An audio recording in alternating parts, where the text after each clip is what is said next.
สลัดสิเอาข้าวผัดลงเนาะนี่เนาะข้าวสลัดลงมาแล้ว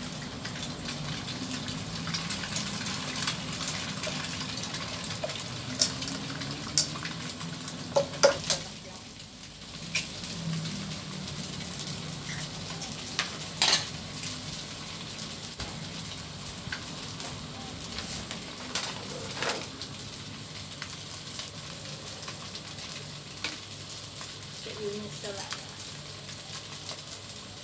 ใส่บวงขึ้นเดียวใส่ซีอิ๊วดำเนาะอันนั้นมันหอยลง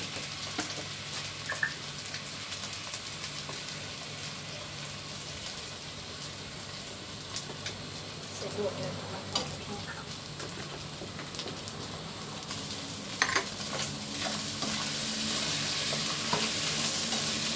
ลูกนี้มันเข้ากันกบที่เรา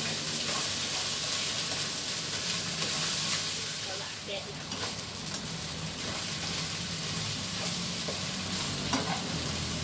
สลัดเดี๋ยวตึงลงตึงลง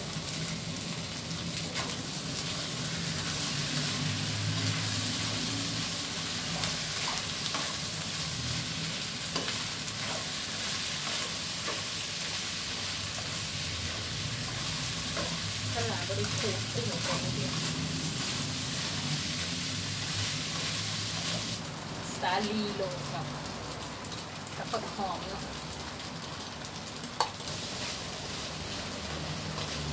สลัดสิเอาให้เบิ่งเนาะทุกคนหน้าตากะสิประมาณนี้เนาะนี่คือข้าวผัดสลัดผัดข้าวผัดมันจะตอกแจงนะทุกคนเนาะเดี๋ยวเรามากินกันเลยค่ะกับสบายดีพี่น้องป้องไปเมื่อสักคน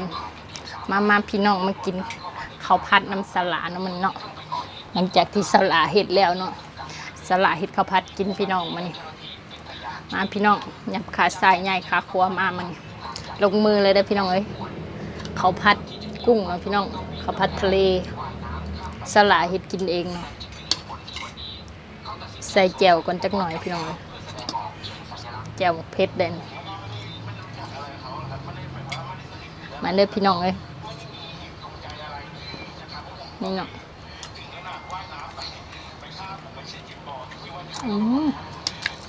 แซ่บพี่น้อง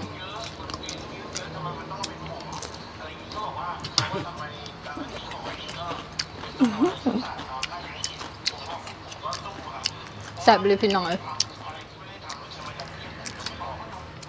ข้าวผัดกุ้ง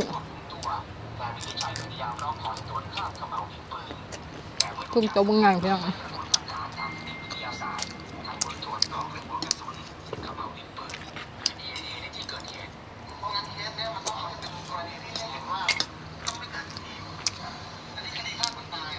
มันนี้มาทั้ง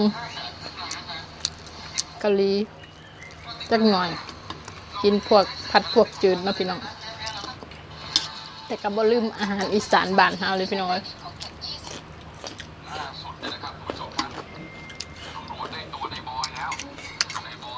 สลัดผัดเอง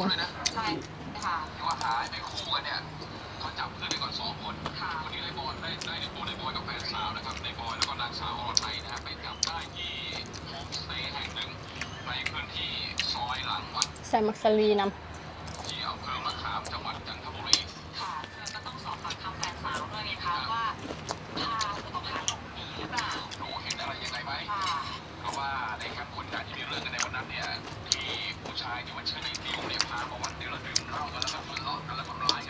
มันเลิกพี่น้องเลยมากินข้าวผัดน้ำสลัด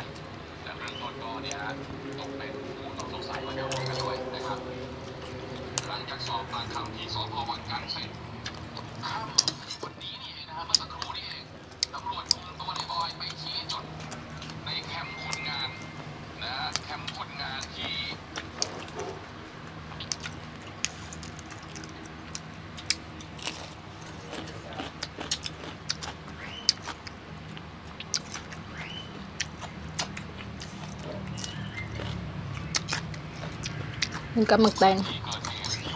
แค่หมึกแดงน้ำ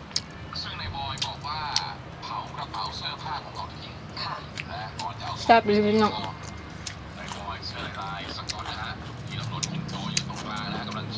สลายเห็ดกินเองเนาะมันเนาะ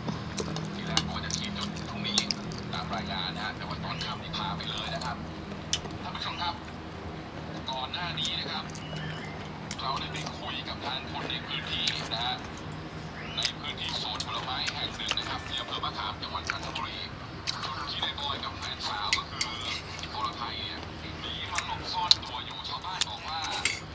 พระในพื้นที่เนี่ยฝากมาทำงานนะเนื่องจากอรไทยเนี่ยไปโกหกพระว่าถูกสามีเก่าตามรังควานตามทำร้ายเลยต้องหลบมาอยู่ที่นี่จะมาหางานทำหน่อยคนในพื้นที่บอกกับทีมข่าวของเราว่าเมื่อ3 วันก่อนอรไทยกับบอยมาที่วัดแห่งหนึ่งในชุมชนนะครับมาขอให้หลวงพ่อช่วยหางานทำให้หน่อยเพราะอรไทยเนี่ยเคยมาร่วมสร้างเมนที่นี่หลวงพ่อก็เลยติดต่อมาที่สวนผลไม้แถวนี้ว่าเขากำลังหาคนทำงานอยู่พอดีนี่3 วันก่อนก็เป็นข่าวดังมาถึงนี่นะฮะอรไทยเนี่ยบอกว่าทะเลาะกับสามีเก่าและถูกตามทำร้ายถูกเผาเสื้อผ้าด้วยก็เลยพาบอยที่เป็นสามีใหม่และจ กุ้ง ด กับโต๊ะบางงานมันก็ได้ หนีมาที่จันทร์มาหางานทำพระท่านเห็นว่าหนีร้อนมาพึ่งเย็นก็เลยช่วยเหลือไปฝากชาวบ้านชาวสวนเขาให้ช่วยทำงานนะครับโดยที่ไม่รู้ทั้งคู่กำลังหลบหนีคดีฆาตกรรมมานะฮะชาวสวนที่เป็นเพื่อนร่วมงานกับทั้งคู่บอกว่านิสัยของบอยหลังจากทำงานกันมา3 วันเนี่ยนะก็ดูขยันทำงานดีไม่มีพิรุธอะไร ให้ที่เขามาเบิ่งสาระกะอย่าลืมกดไลค์กดแชร์กดติดตามให้สาระอันเด้อทุกคนแล้วก็สาระกะขอขอบใจทุกคนเนาะที่เขาติดตามสาระบ่ว่าสิเป็นผู้เก่าหรือผู้ใหม่ก็สาระก็ขอบใจหลายๆเด้อทุกคนขอให้ติดตามสาระไปเรื่อยๆเนาะทุกคนเนาะเพื่อเป็นกำลังใจให้สาระเฮ็ดคลิปต่อไปเนาะ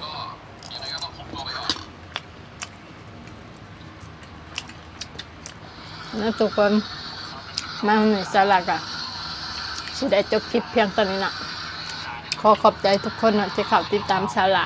ขอขอบใจทั้งผู้เก่าผู้ใหม่เนาะใครที่เขามาเบิ่งกดติดตามให้สาระเด้อทุกคนกดไลค์กดแชร์กดติดตามให้สาระเด้อทุกคนขอขอบใจหลายๆ